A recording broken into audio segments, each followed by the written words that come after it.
Hey, what's up, guys? It's Zach the Gear Guy OGE coming back at you with another predictions video. That is right, another predictions video. AEW Dynasty is done, which means we can move on now to SHW. Of course, none other than SHW 62 Southern Honor Wrestling, because we are Southern Honor, as the shirt always says. Besides, do you guys have a new 8x10 up there? Yeah, that's me. I know it looks a bit blurry in film, but trust me, it is a really good 8x10 that I added to the 8x10 wall. But enough talking about that. You're here for predictions. I've got the whole card written down. And actually, Jake Roberts has been really busy, so he called in Emmy Award winner Paul Hauser to do the card for him as a special guest booker. So, this is all Paul's work, so we'll see what Paul has in store for us right now. But also, just real quick, if you have not seen any of my other predictions videos, these are all my raw reactions, my thoughts, my predictions, you know, based on the card. And all of these were announced on SHW social media platforms ahead of the show, and I am trying to go by this, not in show order, but how these were released to us on the SHW social medias over the past couple weeks, or how I put these down. So without, and if you want to leave your opinions, you can predict alongside me.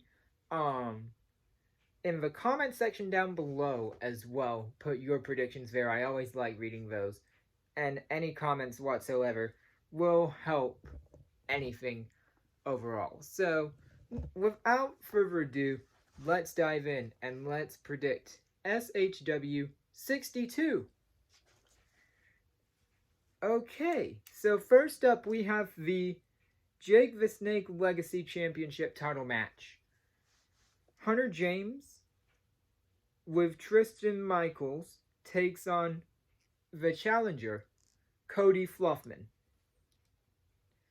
Now, Hunter James is coming off a successful, and, might I also add, quite shocking win against Chip Day after last month's SHW.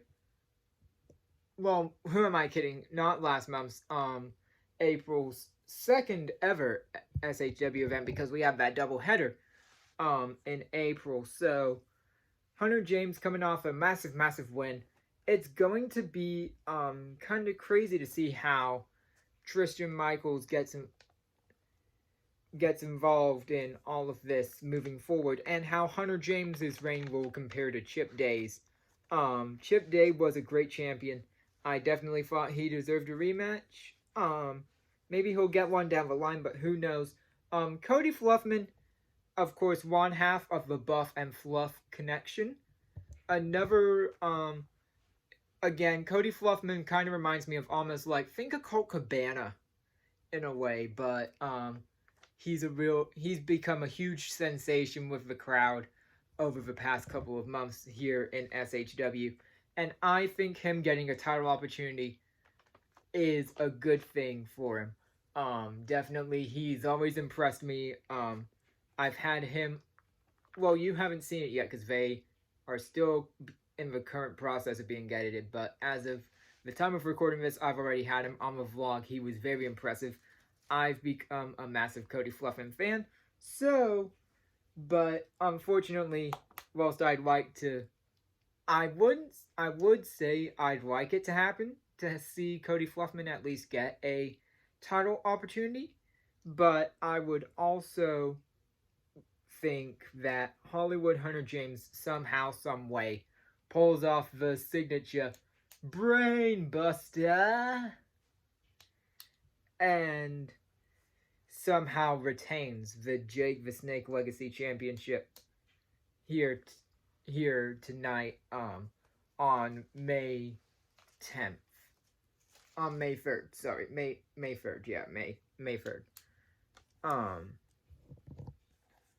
But I'm going Hunter James on this first one. Next match we have is Rob Killjoy, the Ugly Duckling, makes his return. Well, actually, technically, 1/3 of the Ugly Ducklings, if you count Coach Mikey and Colby Carino. But Rob Killjoy, representing the Ugly Ducklings, takes on the returning. Finally, it feels like forever since I've seen this next guy, Darian Bengston. Darian Bengston has been on multiple AEW Darks in the past. He's wrestled at Zicky Dice's Outlandish Paradise. Heck, I mean, dudes, I at least tried to get a word with him on the vlog before. Again, that episode with him is still currently being edited, so by the time you see it, this video would already be out, but you know, Darian Bengston, very impressive. The last time we saw him was SHW 39, I believe, when he took on Jordan Kingsley, as Jordan Kingsley was building that momentum up over the summer, which was a really cool thing to see. But Darian Bengston, huge fan of. Rob Killjoy has grown on me over the years, and I do over the coming months, and I do really like both these guys. Both these guys I find entertaining, but if I had to pick one over the other, I'd have to say Rob Killjoy definitely takes it in this one. Next up, after a long battle between CT Keys, Gunnar Miller, the People's Captain, takes on Sal Rinauro. Now, for some reason, we've kind of seen this weird split in Sal Rinauro as of late, after being beaten by the Coven of the Goat and Sunny Days, showing his respect to the Killbilly, Nathan Mowry. Sal almost took it like he couldn't believe it, and he was in a, mixed mindset. Like, he was saying no when the crowd was saying and doing their best Bryan Danielson impression of yes. So I do believe Sal has returned to, or I don't know, all the, you don't know how a sausage gets made, but Sal Rinauro has since split off from Happy Madness and has taken himself into singles action as of late. For what purpose, I don't know, but it's nice to see Sal Rinauro, kind of taking the reins, so to speak, and, but Gunnar Miller also came back recently, and he's been on the hunt. He's been single-handedly manhunting every single member of the Endgame, one by one. So last month he took out CT Keys. This month he's up against Sal Rinauro. I think he took this match trying to prove once again why he should be in the eyes of a possible threat to Judais for that Southern Honor title and the Endgame as a whole. So I do believe if there is going to be an upset here, Sal Rinauro might get a title opportunity down the line, who knows, but I'm going Gunnar Miller on this one. Next up, this one is also very interesting to me. We have Kyle Matthews, the Technical Wizard in the Southeast, taking on Jaden Newman, who is, of course, 1/5 of the Coven of the Goat. Of course, we've seen him before, at least probably once, and I can't pinpoint when we last saw him. I have a feeling or a hunch it was somewhere in SHW 40s, like 41, 42, possibly 43, when we saw Jaden Newman last. And of course, mind you, I did say representing Coven of the Goat. He's done a lot of work in, of course, Preston City Wrestling, just recently challenged, I believe it was Philip Michaels in an eliminator match over in Blackpool for an eliminator match for the PCW UK Championship and lost it. He's done a lot of work in ICW No Holds Barred, and he's also done a lot of work up in TWE, and is often seen teamed with, of course, the Killbilly Nathan Mowry, the Midnight Rocket Man CJ Lawler, and the Bloodbath Behemoth Tank. So it'll be interesting to see, kind of a new shakeup, because from what I've heard, I do believe CJ is still on the shelf or is still recovering from an injury of somewhat. But Jaden Newman, I don't want to call it an upset, but I do think Jaden Newman coming in does add more members of Coven of the Goat to SHW, and I think we will see more of the Coven of the Goat coming in moving forward. But winner of this match, Kyle Matthews, Jaden Newman. Whew, this one is just going to be one of those that it comes so close that I can't even predict it. I'll tell you what, my heart wants Jaden Newman to win so that we can see more of the Coven of the Goat and like all of the different, interchangeable means of any faction. Like, you want to see not only one member and two member over again, member number one and member number two over again. You want to see members 3, 4, 5, like member number one. Like kind of what the Dark Order did back in the pandemic. But I kind of want to see Kyle Matthews get the win over Jaden Newman. And, just have Jaden Newman come back. Like, let's bring some of these guys that have made ones like that come back and they gain momentum. And then, or we at least get familiar with them and see a glimpse of them. They don't come back as often as they should, and then they come back in, gain momentum, and then go off to other spaces. And speaking of people who I have not seen in a while, and man, am I glad it is a return to form for the Queendom as a whole. Of course, we have a women's match as Hyena Hera making her SHW debut takes on the true reigning and defending queen of SHW. Of course, Queen Reka Tehaka returning to SHW. She last returned in December of 2024. No, this is 2024. 2023. In a in a tag team match between the Page between Pretty Empowered and her tag team partner was Danny Jordan, of course. And they won that match. It's nice to see Reka returning to singles action. And honestly, I've just missed seeing... I know Gerard Barner's probably not going to watch this one, but I've secretly,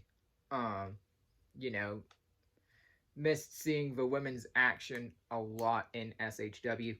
And it's a nice return to form, and what better way to start off than seeing the queen of SHW. And hopefully we get a second run of the Summer of Tehaka. So, you know how I actually feel. But no credit to Hyena Hera. She's done a lot of great work. Both of these women came from the Nightmare Factory. Both of these women have trained under that QT Marshall, Cody Rhodes routine. But honestly, anybody steps in the ring with Reka, I don't care if it's past competitors like Danny Jordan, Heather Monroe, etc. I'm always going Reka Tehaka. End of story. Next up, we have the SHW Tag Team title match.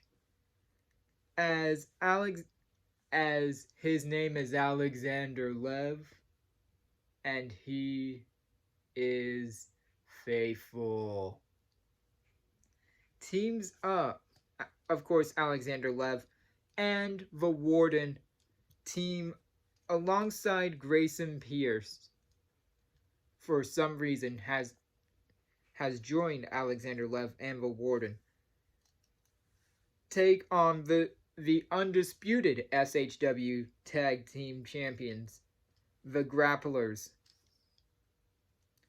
So, of course, Alexander Lev has gained some likability, I will say, and has claimed that he is, of course, faithful.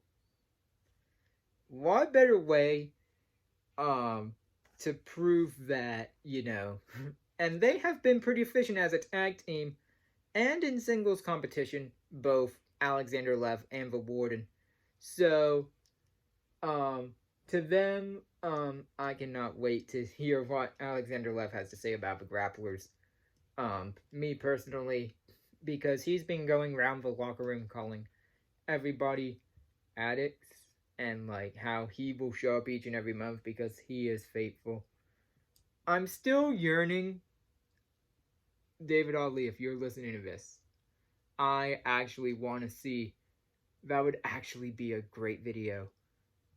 Let me know in the comment section again down there if you'd want to see that, Matt.